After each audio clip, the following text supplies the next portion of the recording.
News when you want it with Bloomberg News Now. I'm Monica Ricks.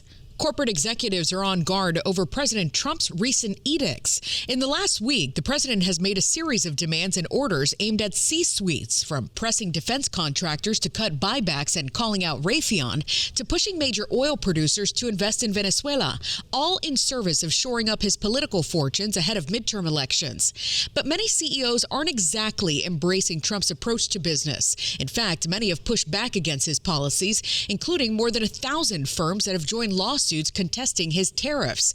If the Supreme Court overturns them, the government could be on the hook for billions. It's unclear when justices could decide, but more opinions are expected next week. President Trump's oil plan in Venezuela is also getting a bit of backlash now. ExxonMobil CEO Darren Woods was one of about 20 executives who met with the president at the White House yesterday, and he's skeptical. We've had our assets seized there twice. And so you can imagine to re-enter a third time would require some pretty significant changes. Trump has said oil companies will have total safety, but Energy Secretary Chris Wright tells Bloomberg U.S. troops aren't part of that plan. President Trump, of course, never rules out options, but that is definitely not in the plans. That is not the plan. The plan is to use the military power that's manning the blockade of the oil so we can stop the criminals and stop our adversaries from taking oil out of Venezuela and have a more orderly, safe process from what's going on. Energy Secretary Chris Wright on Bloomberg's Balance of Power. He says oil production could be ramped up by the summer and companies could be pumping 3 million barrels of oil a day over the next 8 to 12 years. Ukraine's President Volodymyr Zelensky says he's discussing a potential free trade agreement with the U.S. aimed at helping Ukraine's recovery after its war with Russia. Zelensky says he wants to personally discuss specifics with President Trump just in case Russia renews aggressions. He's seeking something more concrete than mere promises.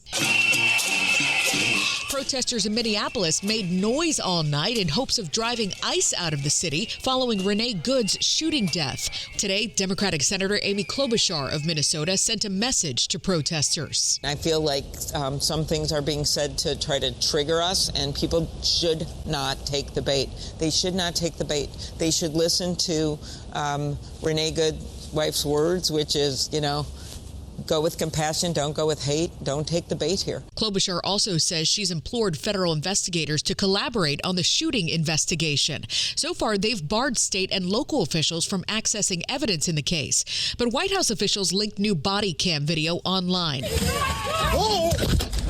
They say it shows the officer feared for his life and acted in self-defense. President Trump's calling for a one-year cap on credit card interest rates at 10% starting January 20th. The president didn't give many details, but wrote on social media, the American public will no longer be ripped off by credit card companies that are charging interest rates of 20 to 30% or even more. It's not clear whether companies will respond or what actions Trump could take to force change. A judge has ruled the Trump administration cannot stop child care subsidies. Here's Bloomberg's Ed Kalegi. A federal judge ruled Friday that President Trump's administration cannot block federal money for child care subsidies and other programs aimed at supporting needy children and their families from flowing to 5 Democratic-led states for now. California, Colorado, Illinois, Minnesota, and New York argued that a policy announced Tuesday to freeze funds for 3 grant programs is having an immediate impact on them and creating operational chaos. The states contended that the government did not have a legal reason for holding back the money from them. Ed Kalegi, Bloomberg Radio. Elon Musk has accused the British government of being fascist after it stepped up threats to block X over sexualized images of women and children produced by his artificial intelligence tool, Grok. Musk made the comment in response to a chart showing the UK had the highest arrests for social media comments in the world and referred to the country as a prison island. Grok turned off its image editing function for most users in the U.S. this week over similar backlash. You can only use the function now if you're a paid subscriber. Flu levels are still surging and breaking records nationwide. In fact, the CDC says this year's flu season is the worst in the past decade. There have been at least 15 million cases, 180,000 hospitalizations, and 7,400 deaths so far.